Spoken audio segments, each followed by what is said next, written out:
আসসালামু আলাইকুম। যে যেখান থেকে ভিডিওটি দেখছেন এবং আমার এই একজন কৃষকের ভিডিওর পিছনে এবং দেখার সময়টুকু আপনি আমাকে দিলেন, সেই জন্য আমি আন্তরিকভাবে আপনাকে ধন্যবাদ জানাচ্ছি। পটল চাষের সম্পর্কেই আমি দু একটি কথা বলছি। মানুষ অনেক জিনিসই চাষবাস করে থাকে এবং অনেক রকমের লাভ হয়। তারপরেও একটি কৃষির মধ্যে একটি ফসল, সেটা হলো পটল।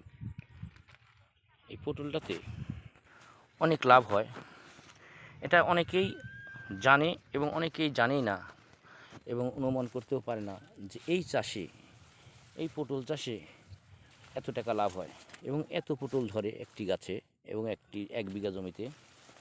আমি সেই সম্পর্কেই দু একটি কথা বলছি। দেখুন, এক বিঘা জমিতে প্রতি সপ্তাহে 15 মণ এবং তার চেয়ে অধিকও হতে পারে, কারণ আপনার মেহনতের উপর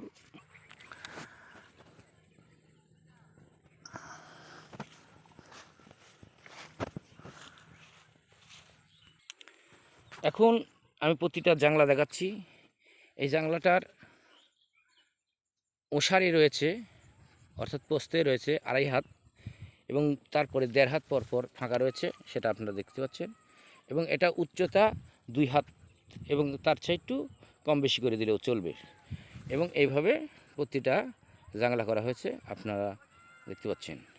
এবং এই জাংলার চারপাশ দেওয়া আপনারা সেটা ফলো করে দেখবেন। এটা হলো বটবডি চাষ করা হয়েছে এবং বটবডিটাও অনেক